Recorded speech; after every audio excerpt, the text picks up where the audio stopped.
Here's a quick way to make sort of a stylized gas cap. I'll probably use something similar to this in my time machine on the rocket or pod. All right, so I'll just show you how to do this. Bring in a circle, 24 vertices, press 1, and what I'm going to do is I'm going to select these three, and then these three, and these three, like that. I'm going to press S to scale. I'm going to pull them in like that.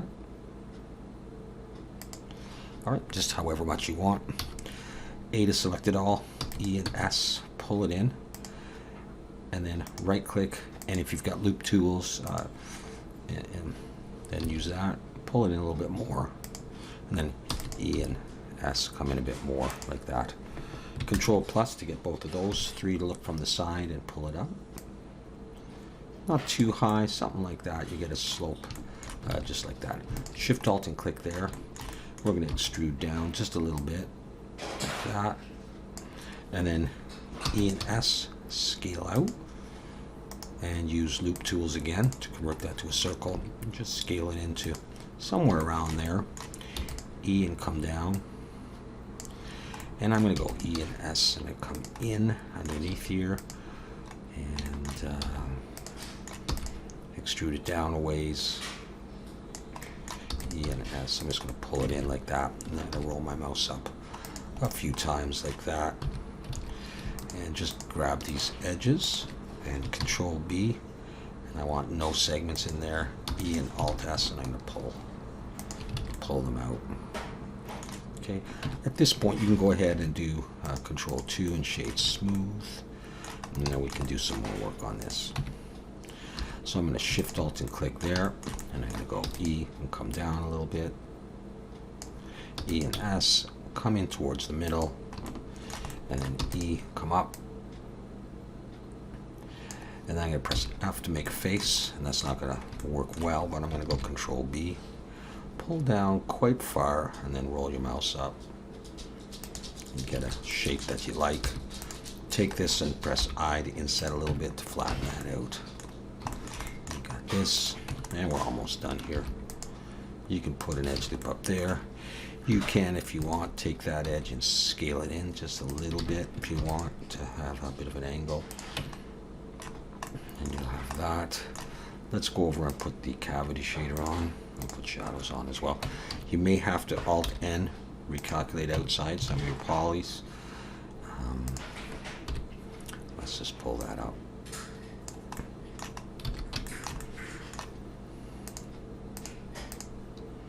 I'll leave it on that. From there you can put a decal on here if you want. Another thing that you can do if you want to do a Boolean there and get a specific shape or letters or something, a hint to do that, because subdivision surface is not going to take the Boolean very well. So take this and break it out, P to break it out. So I got that. Let's take the subdivision off that and just hide that for the moment. Come back in and find that edge. Extend it down, extrude it down, maybe scale it in a little bit. And while we're here, we can sharpen this up a little bit too. You can do whatever, you know, shape you want on this. I'm not particularly crazy about this, so I think what I possibly will do actually is come back in here and just try just getting rid of a few and pulling things up and see if you like that a bit better. You know, whatever. Let's, what did I do? Alt H, let's bring that back. Take this guy, set the origin of geometry, just pull it down, scale it out a bit so it's underneath a little bit, like that. And maybe you might want to give it some thickness, so let's E and just come down. Polys are flipped, Alt-N, recalculate outside. Okay, I've got some shading issues. I'm going to shade flat again just for now, and Shift S, cursor to selected, and let's say I'm just going to, for the heck of it, bring in some text, look from the top, and I'm going to set the origin to the 3D cursor, and then I'm going to set the geometry to origin, scale it down, and let's say I wanted something like O2. I'll just leave it like that. Let's say I wanted something like that. I'm going to come over to my text here under geometry, and I've got my extrude it a bit. I'll give it a bit of a bevel.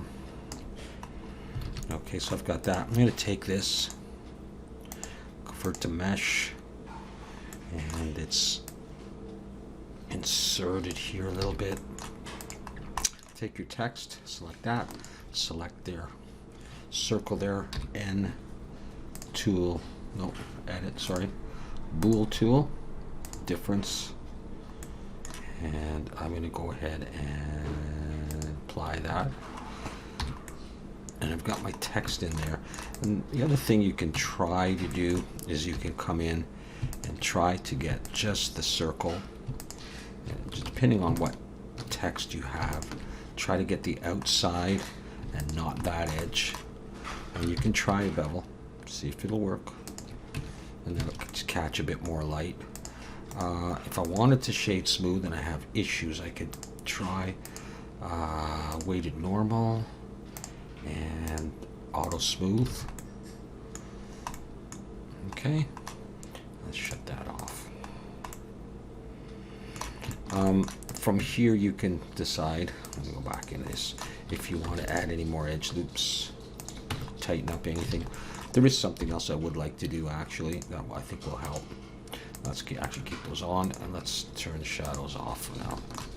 And that would be, I'm going to bring an edge loop into here, and I'm going to select in face selection force here, like that. I'm going to press I to inset, come in a ways, and then I'm going to switch to individual origins. I'm going to right click, choose loop tool, circle, scale each of those down, and then inset again. And then you can extrude down, maybe scale if you want to do that. See how that's looking. It's not too sharp or anything, so you can come in and, you know, put in an edge loop on all of these, or you can put them all in, select them all, and move them all up the exact same distance if you want to do that. Okay, so we have that. That looks pretty nice, relatively high poly. But and finally, if you want to, you could maybe, I don't know if you would need another edge loop in there, but let's try it with one. Let's see about in the top, selecting 4. I'm just going to skip one each time.